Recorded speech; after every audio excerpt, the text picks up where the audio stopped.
আসসালামু আলাইকুম রহমতুল্লাহ। আশা করি আপনারা সকলে আল্লাহ তাআলার রহমতে ভালো আছেন। আজ আমি আলোচনা করব অন্যায় থেকে মুক্তি লাভের দোয়া সম্পর্কে। তো চলুন আমরা জেনে নিই হাদিস ও কোরআনের আলোকে। সর্বশেষ ও সর্বশ্রেষ্ঠ নবী হজরত মুহাম্মদ সাল্লাল্লাহু আলাইহি ওয়াসাল্লাম।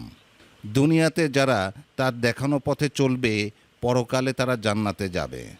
তারাই জাহান্নাম থেকে মুক্তি পাবে। আমরা তার উম্মত ও অনুসারী দল। আমরা তার দেখানো পথে চলি। মানুষ অনেক বিষয় আল্লাহ তাআলার কাছে দোয়া করে। এমন অনেক দোয়া করে যে কাজ করা বৈধ নয়, যেমন নিরাপদে চুরি বা ডাকাতি সম্পন্ন করার জন্য দোয়া, মানুষের সঙ্গে প্রতারণার নিয়তে কোনো কাজ করার শুরুতে আল্লাহর সাহায্য চাওয়া ইত্যাদি। এ ধরনের অন্যায় কাজ বা অন্যায় করে ফেললে তা থেকে মুক্তি লাভের জন্য আল্লাহ তাআলার নিকট তওবা করে ক্ষমা চাওয়া আবশ্যক।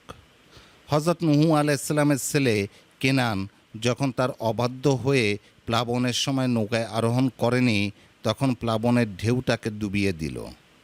হযরত নূহ আলাইহিস সালাম আল্লাহকে বললেন, হে আল্লাহ, আমার পুত্র তো আমার পরিবারভুক্ত।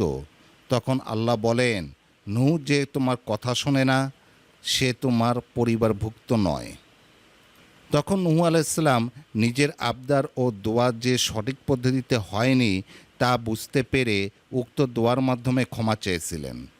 আল্লাহ তাআলা মুসলিম উম্মার জন্য দোয়াটি কোরআনুল কারীমে তুলে ধরেছেন। এ ধরনের কোনো অন্যায় করে ফেললে উক্ত দোয়ার মাধ্যমে আল্লাহর কাছে ক্ষমা প্রার্থনা করা জরুরি, যা আমার এই ভিডিওটিতে তুলে ধরা হলো। ভাই ও বোনেরা, আমি ভিডিও স্ক্রিনে দোয়াটি দিয়ে দিয়েছি, আপনারা দেখতে পাচ্ছেন।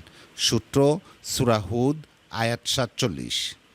এই দোয়াটির অর্থ হলো, হে প্রভু, যে বিষয়ে আমার জ্ঞান নেই সে বিষয় চাওয়া থেকে তোমার কাছে আশ্রয় প্রার্থনা করছি।